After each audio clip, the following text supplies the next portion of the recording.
10 जनवरी 2025 है और हमारा संगठन ठगी पीड़ित जमाकर्ता परिवार 1 सितंबर 2024 से लगातार असहयोग आंदोलन चला रहा है पूरे भारतवर्ष में।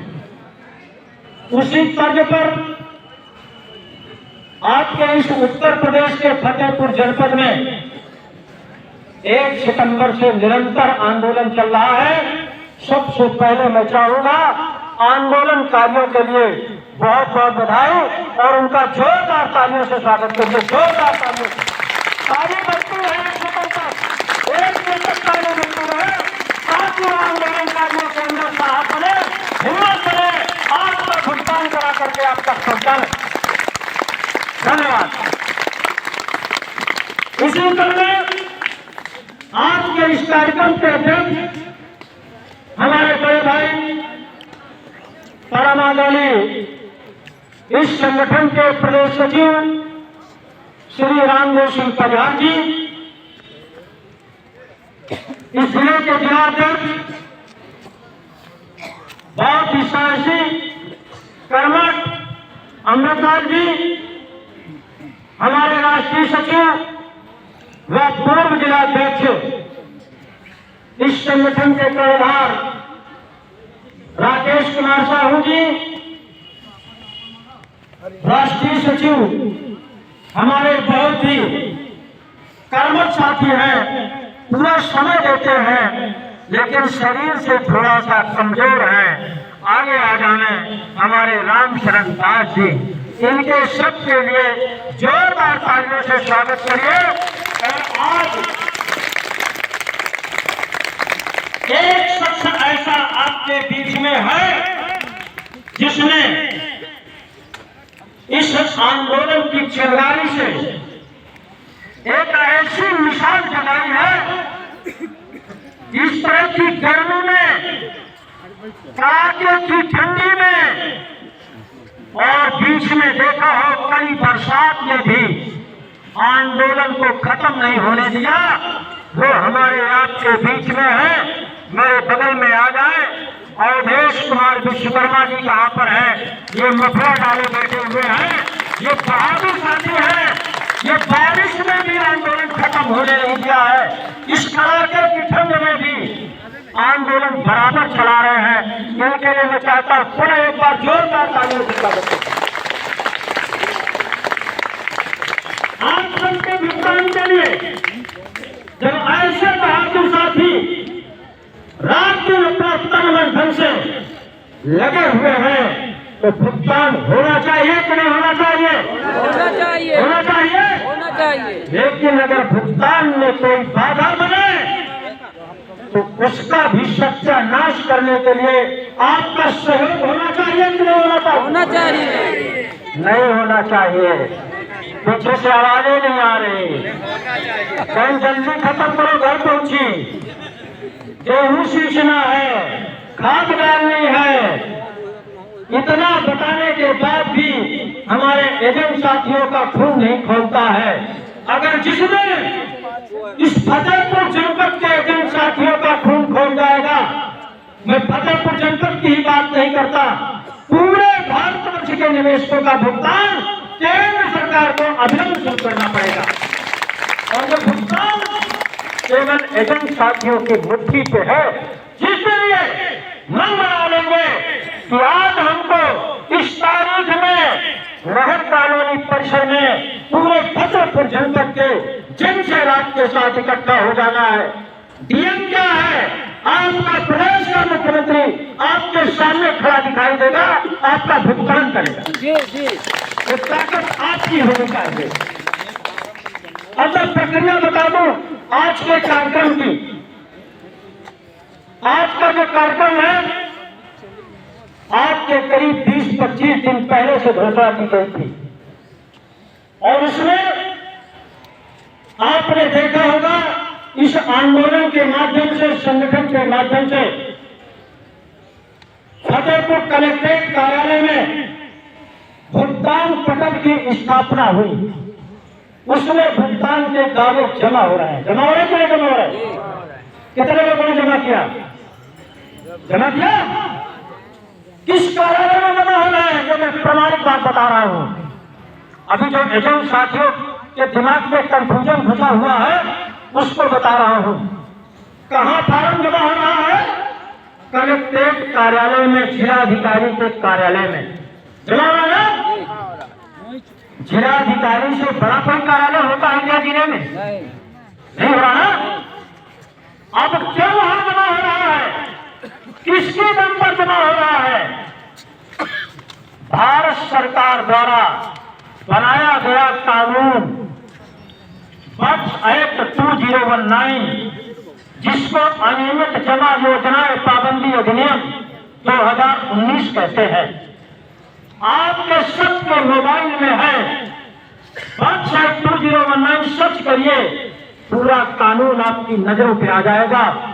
उस कानून के दम पर आपके इस संगठन में, आपके इस आंदोलन में भुगतान पटल की स्थापना जिला कार्यालय में कराया है। लेकिन केवल भुगतान का दावा जमा होने से हमारा कल्याण नहीं होगा। इसलिए 1 साल पहले भी इसी कार्यालय में पटल खुला था, तमाम आयोजन हुए थे, लेकिन भुगतान की प्रक्रिया शुरू नहीं किया था। इसलिए बस पीछे हटो तुम, इसलिए फोटो आगे बनाओ जाए। ये आंदोलन करके आपकी तिथि घोषित की गई थी और तमाम अधिकारी हमारा ज्ञापन लेने आए।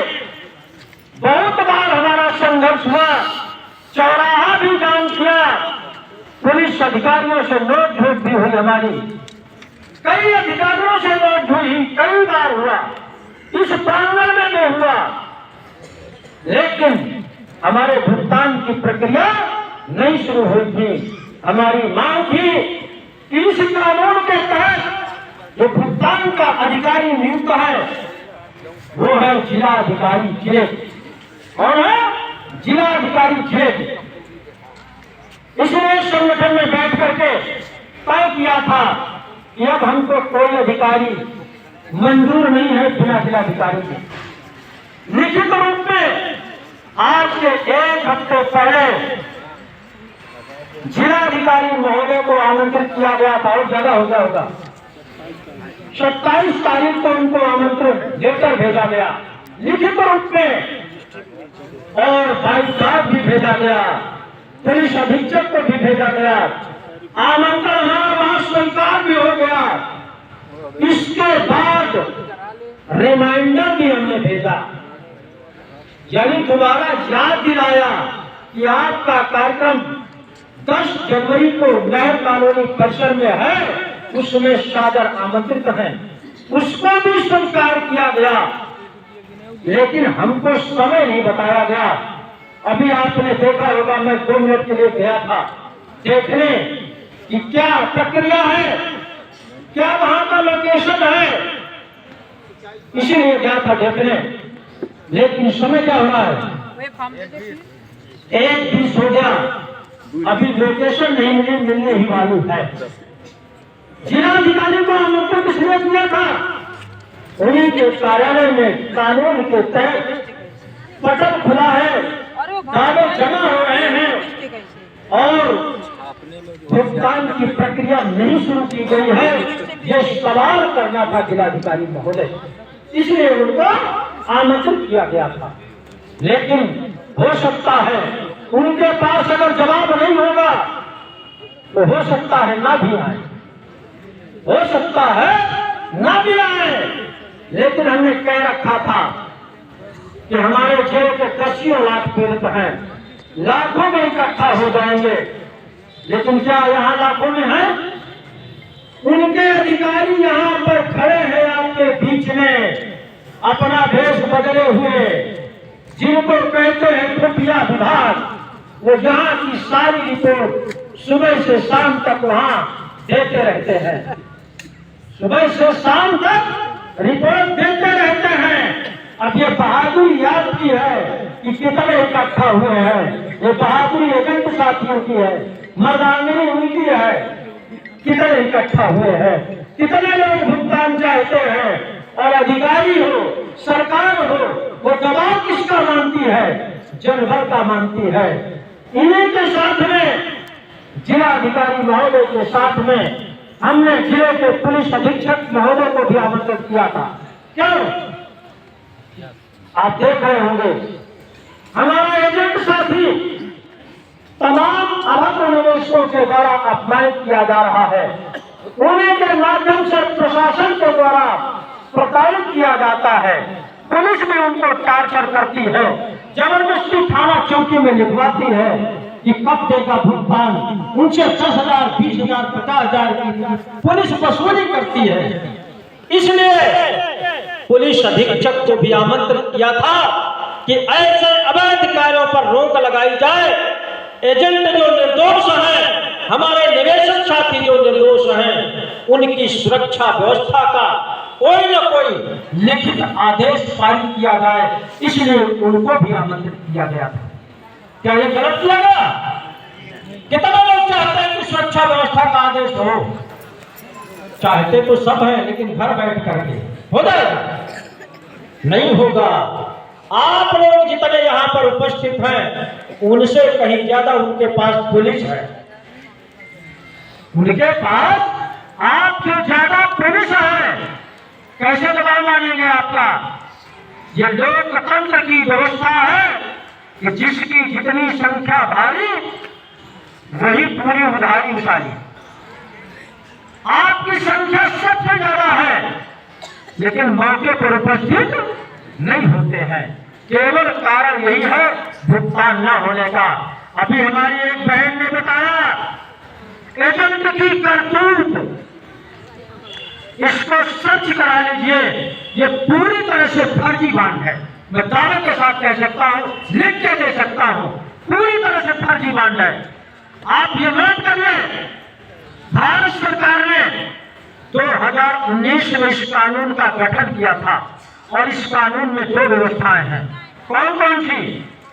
पहले व्यवस्था तो यह है कि जितनी भी अवैध स्कीमें हैं कंपनियों के द्वारा, उनको बंद कराया जाए, ये कानून कहता है। पहला, जितने भी अवैध स्कीमें देश में चल रही हैं, उन पर बैन लगाया जाए जिले के द्वारा। दूसरा, तमाम चिटफंड कंपनियों में फंसा था निवेशकों का, उनकी जमा रकम से 2 से 3 गुना 180 दिन में 1-1 पैसे प्रत्येक निवेशक का भुगतान किया जाए। ये कानून कहता, मैं नहीं कहता। ये भारत सरकार का बनाया हुआ कानून है, और वही सरकार जिसने बनाया था आज भी वर्तमान में मौजूद है। दूसरी किसी की सरकार नहीं है। दूसरा, प्रदेश सरकारों ने भी आपके भुगतान के लिए कानून बनाया है। देश में जितने भी प्रदेश हैं, सभी प्रदेशों में एक कानून बना हुआ है जिसको पीआईडी एक्ट कहते हैं। उत्तर प्रदेश में पीआईडी एक्ट 2016 है, जिसको जमा करता हित संरक्षण अधिनियम 2016 कहते हैं। उत्तर प्रदेश में 2016 में कानून बना था। उस समय समाजवादी पार्टी की सरकार थी, अखिलेश मुख्यमंत्री हुआ करते थे, उनकी अध्यक्षता में वो कानून बना था। उस कानून के तहत भी किसी भी एक गरीब का पैसा वापस नहीं किया गया है। तमाम लोग चिल्लाते रहते हैं कि ये सरकार भुगतान नहीं करती तो सपा ले आओ, बसपा ले आओ, कांग्रेस ले आओ। मैं कहता हूं, कौन पार्टी वाला आपके भुगतान की चर्चा करता है 2 सेकंड के लिए? कोई स्टेटमेंट आया किसी तरह का? नहीं आया।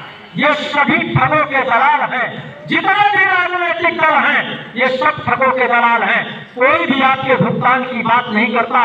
छोटी छोटी बातों को विपक्ष में खड़े होकर के ढेर सारा विरोध करते हैं, लेकिन कोई भी आपके भुगतान की बात नहीं करता।